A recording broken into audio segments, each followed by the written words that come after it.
Saan po ba ako magsisimula magbasa sa Bible?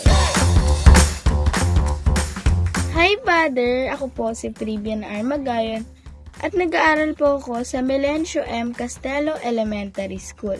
Dito po ako nakatira sa Payatas, Quezon City. Father, may tanong po ako. First time ko lang po magka-Bible. Saan po ba ako magsisimula magbasa sa Bible? Thank you po, Father!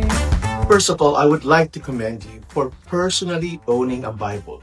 Kasi po, unfortunately, karamihan sa mga Katolikong Kristiyano ay wala pong Bibliyang pag-aari.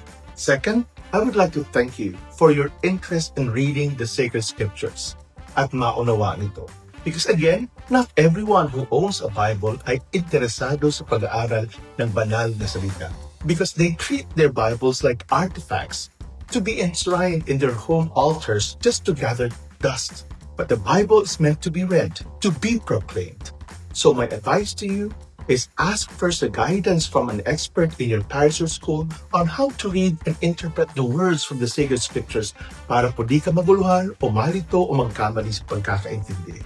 And bilang Katoliko Kristiyano, the more proper way to proceed in reading the sacred scriptures is from the Gospels to the rest of the books in the Bible.